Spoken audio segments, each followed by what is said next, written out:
ওই প্রোগ্রামে গিয়েছিলাম, ওরা আসলে আমাকে বলেও নাই, এই টাইপের কোয়েশ্চেন করবে। আমি খুবই মানে আনকমফোর্টেবল ফিল করেছি, বাট ভাইয়ের সাথে রোমান্স না করতে পারলে তো হলো না। ঠিক বিকিনি পড়ছে সবাই, আমাকেও বিকিনি পড়তে হবে, আমাকে দেখতে হবে আমাকে বিকিনিতে ভালো লাগছে কিনা। বাইকের প্রতি ফ্যাসিনেশন আছে, বাইকটা যদি দেখতে সেক্সি হয় এক কথায়, হ্যাঁ। এবং আমি যখন সুজুকির কন্টেন্ট শ্যুট করি তখন আমার একটাই কথা ছিল যে প্রোডাক্টটা কি হট কিনা, দেখতে সিডাকটিভ কিনা। সো কারণ আমি তো বাইক চালাতে পারি না অ্যাজ ইউজুয়াল, বাট বাইকের প্রতি ফ্যাসিনেশন কেউ চালালে আছে, বাট আমি চালাতে গেলে নাই, কারণ আমার হাইট অনেক কম, বাইকের ওই পর্যন্ত আমার পা যায় না।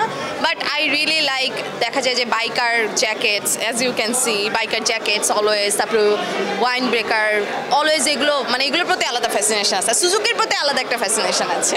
কোনো বাইকারের উপরে ক্রাশ খাওয়া হয়েছে?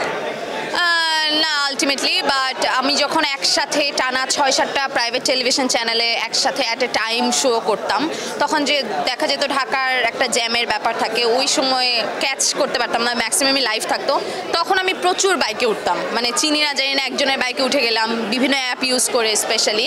তখন দেখা যেত অনেক বাইকার আছে যে আমাকে চিনে ফেলতো, আপু আপনাকে টিভিতে দেখেছি বা সামথিং, তখন তো মেকআপ করা থাকতো, আরও বেশি চিনতো। মেকআপ ছাড়া তো আমাদেরকে ওইভাবে আসলে মানুষ দেখলে ভাবতে ভাবতে আমরা চলে যাই চোখের সামনে থেকে। সো তখন দেখা যেত ম্যাক্সিমাম বাইকারদের সাথে গল্প করতে করতে যেতাম, আবার কখনো বোর হতাম, কখনো বিরক্ত হতাম, ভাই আপনি চালান তো। বাট হ্যাঁ, whoever riding a bike, I will must say just keep safe yourself, because you are someone's family, someone's world, someone's love, so you have to take care of yourself.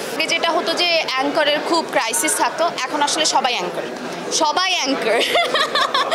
যে গেস্ট আছে তাকে একটু uncomfortable করে যে একটু রাতারাতি তারকা খ্যাতি পেয়ে যাওয়ার যে বিষয়টা, এটাকে আপনি কিভাবে দেখেন? আক্রমণাত্মক কোয়েশ্চেন করে কেউ ভাইরাল আজ পর্যন্ত হয়নি। খুব আনকমফোর্ট ফিল করে গেস্টের খুব পার্সোনাল বিষয় নিয়ে কথা বলা। গেস্টকে অনেক সময় আমার অনেক গেস্ট আসে যারা আসলে আনকমফোর্টনেস থেকে বের হয়ে এসে আমার সাথে বলে যে ওই প্রোগ্রামে গিয়েছিলাম, ওরা আসলে আমাকে বলেও নাই, এই টাইপের কোয়েশ্চেন করবে। আমি খুবই মানে আনকমফোর্টেবল ফিল করেছি, but I have to play the game as well. So আমি বলবো যে ভাইরাল আসলে বেশি দিন টিকে না, বাট যারাই এগুলো করছে মেক শিওর যে আপনার গেস্ট আসলে জানে আপনার কন্টেন্টটা কী। এভাবে করে হলে যেটা হয় যে গেস্ট আসলে দেখা যায় আলটিমেটলি আমাদের শোতে আসতে ভয় পায় যে ওখানেও কি সেম হবে। তো আমরা যেহেতু ইন্ডাস্ট্রিতে কাজ করছি, and industry is a family, so সবাইকে যদি বেঁধে রাখতে হয়, you have to make everyone comfortable. আমার অলওয়েজ একটাই কথা থাকে, I have to make my guest comfortable.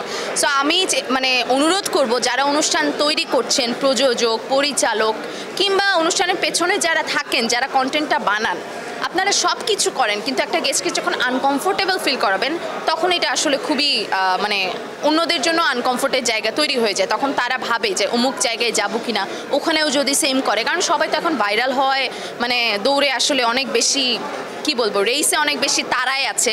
আমি জানি না এই রেস কোথায় গিয়ে শেষ হবে, বাট এটা আসলে আমাদের ইন্ডাস্ট্রির জন্য ভালো না। যারা কাজ করছে তাদের মধ্যে নিজের কম্পিটিটর কাকে মনে করেন?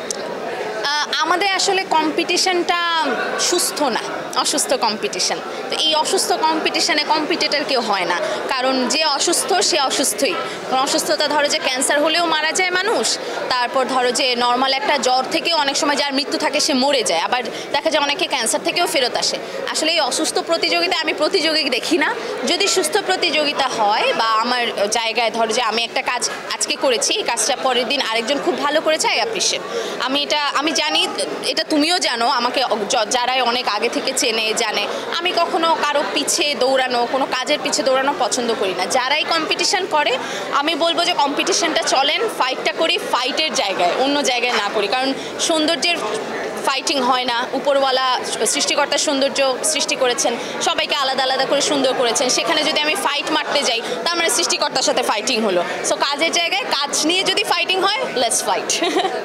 ইদানিং শাকিব খানের মধ্যে একটা দেখা যাচ্ছে যে সে প্রেজেন্টারদের নায়িকা বানিয়ে দিচ্ছে, তোমাকে যদি শাকিব খান অফার করে তোমার রেসপন্সটা কী হবে? ওকে, শাকিব খান তো সুপারস্টার না, কিন্তু আমি মানে বলি 2019-এ আমি এই প্রস্তাবটা কিন্তু পেয়েছিলাম, যখন আমি যমুনা টেলিভিশনে শোবিজ ওয়ার্ল্ড করতাম, তখন আমি অলরেডি এই প্রস্তাব পেয়েছিলাম। তো আমাকে কখনোই আসলে ওই যে শুরুতেই বললাম আমি আইডেন্টিটি ক্রাইসিসে ভুগতে চাই না।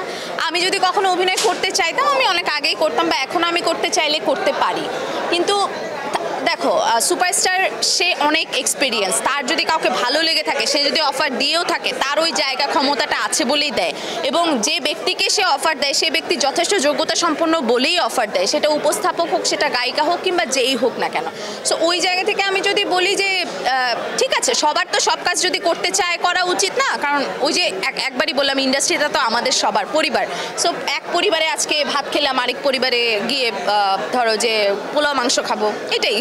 বাট আমার ক্ষেত্রে যদি হয়, শাকিব ভাই যদি আমাকে প্রস্তাব দেয়, অবশ্যই সুপারস্টার হিসেবে আমার জায়গা থেকে আমি বলবো যে it's open, of course I will be so happy.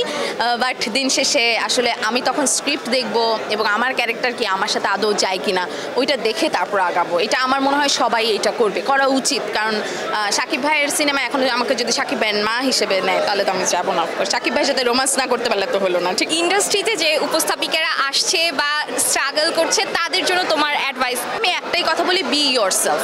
কারণ উপস্থাপনায় যেটা হয় যে আমি এখন ইন্টারভিউ দিচ্ছি, আমি একভাবে কথা বললাম, আমি স্টেজে আরেকভাবে, আমি আমার পরিবারের সাথে একভাবে, তারপরে এটা আসলে হয় না। উপস্থাপনটা হলো to present your own self. তো এইটা থাকলে আমার মনে হয় মেকি কিছু না থাকলে, ফেক কিছু না থাকলে you can be a very good presenter. এবং সবসময় মাথায় রাখতে হবে পড়াশোনাটা খুব জরুরি, সেটা গেস্ট হোক, সেটা বর্তমান বিশ্ব হোক, সেটা যে মানে আপ টু ডেট থাকা হোক, সেটা ফ্যাশন নিয়ে। ধরো যে তুমি একটা নর্মাল প্রোগ্রাম করছো, but you have to present your self first, না? তোমাকে মানুষ দেখেই তো প্রোগ্রামটা দেখবে। তো তার মানে এই না যে এখন হালের ফ্যাশন চলছে যে আমাকে বিকিনি পরছে সবাই, আমাকেও বিকিনি পরতে হবে, আমাকে দেখতে হবে আমাকে বিকিনিতে ভালো লাগছে কিনা। অনেকেই আছে যে তারা একদম মডেস্ট পোশাক পরছে। আমি যদি নাবিলা আপুর কথা বলি, you will never see her like into some very western. She is like always modest, she is in her comfort zone, but yet she is a very good presenter. So আমি বলবো আয়নায় যদি তোমার নিজেকে দেখতে ভালো না লাগে, সেই জামা বা সেই ফ্যাশন তুমি করো না, তুমি তোমাকে প্রেজেন্ট করো। The world will see you.